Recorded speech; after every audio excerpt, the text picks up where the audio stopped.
Picture, if you will, an early teen sitting in the family doctor's waiting room. Now, I have no idea if I was waiting for me or my mom or what. It was probably me. I was a less than healthy kid most of my life. Doctors thought I had leukemia when I was 5. Turned out I was just allergic to dang near everything that existed in the world. So there you go. Hey YouTube, my name is Todd, and if you like hiking and camping, or if you're thinking about doing a long distance hike, well, then you're in the right place.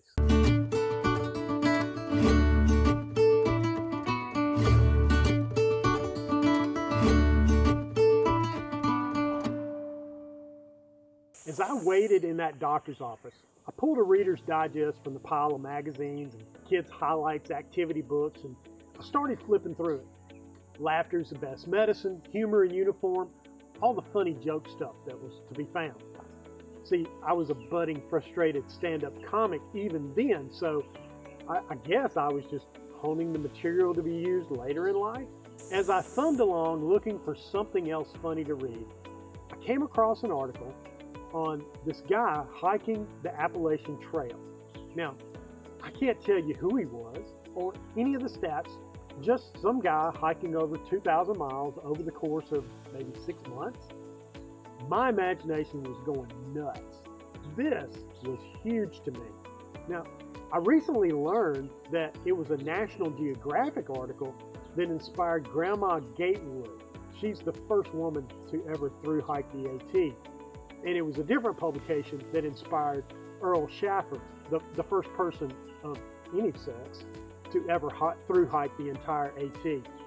So I kind of like the company for inspirational sources, you might imagine. Now, I grew up in an age where kids roamed free. It was nothing for me to leave home in the early morning fog, still in the air, and roam on my bike, my skateboard, or my feet over the span of what I would estimate to have been somewhere in the neighborhood of 10 to 15 square miles of suburbia, at least until the streetlights came on and I had to be home. Time to eat supper. That meal finished, it was back out to play with my friends, and we would play politically incorrect games, but the more mundane also, like hide and seek, kick the can too. Well, we would do that until we were either exhausted or mom called us home or both. So the idea of a person, any person, walking over 2,000 miles on purpose was beyond anything I had ever heard or pondered in my life.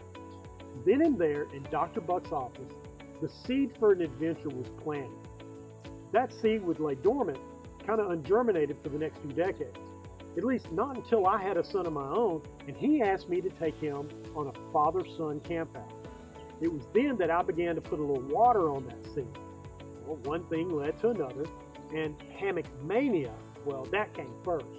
After that, I needed to go places where hammock things could happen, and that led to excursions, car camping, then a small hike here and there, and pop, there it was. The first green tips of that thru-hike seed started to peek through the soil of my psyche.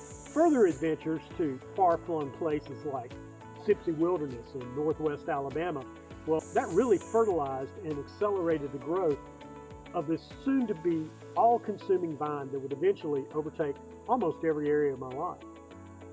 Thinking on this thing, reading book after book after book on thru-hikes on the AT and the PCT, all of it got me thinking, do I have the stuff to do this? So when you ask such questions of yourself, you decide to dip your toe in the water, as it were, and see what's what. A section hike was in order. Nothing crazy or grandiose, at least not in my mind. A 36-ish mile section from the Knock to Fontana Dam over the course of 3 full days, 2 half days. Yeah, that ought to do it. Just enough to get a feel for what it is, both physically and, most importantly to me, mentally, to be on the trail alone. So I went for it. And that turned out to be an absolute failure. I made a lot of mistakes. I hurt myself in ways I didn't know I could. And I thought I was going to go a little crazy being inside my own head for even that short amount of time. If you had asked me then if I could do a thru-hike, the answer would have been an unqualified no. I let a year pass and I had a hernia surgery. Turned out I did that first section hike with that hernia. Not smart. I decided to take another crack at the question still haunting me. This time we upped the ante just a little bit by adding my son and increasing miles to over 52 over the same time frame. This time, the results were much different. My son had a great hike, although it was a greater physical challenge than even he had expected. Subsequently, we cut out about 12 miles in the moon to help him out, but all in all, it was still a big success.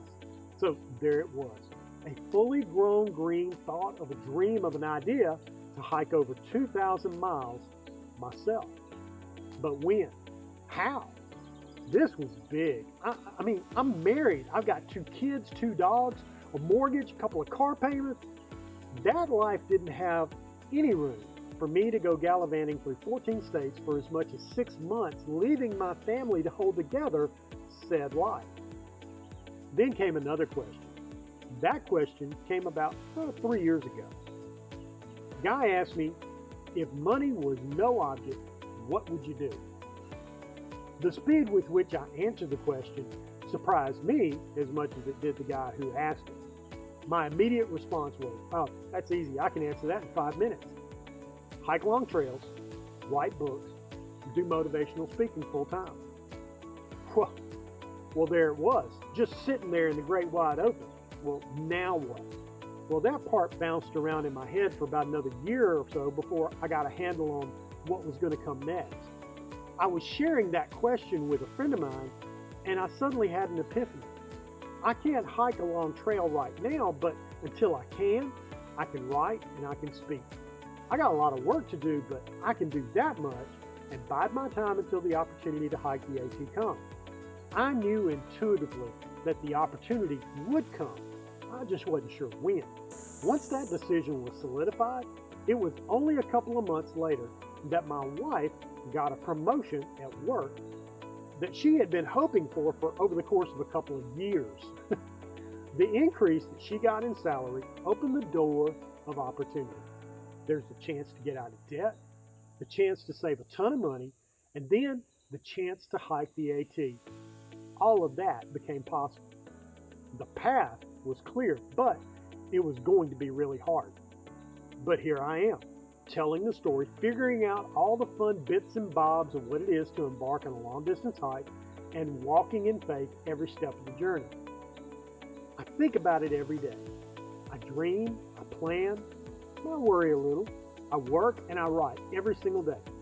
Every day I see and come in contact with something or someone who solidifies my decision and inspires some aspect of the journey. They get me one step closer to the trail and ultimately to my end goals. I hope you'll come along on the journey with me. Now, you need to hit that subscribe button and make sure that you hit that bell notification as well. Tell your friends. Share this on Facebook and any other social media platform that you have influence on. I'm willing for as much input as people will give me, and yes, I know how crazy that thing is that I just said. It's gonna be awesome. Who's ready for an adventure? I hope you are, because I know I am. So until next week, take a hike and love somebody along the way.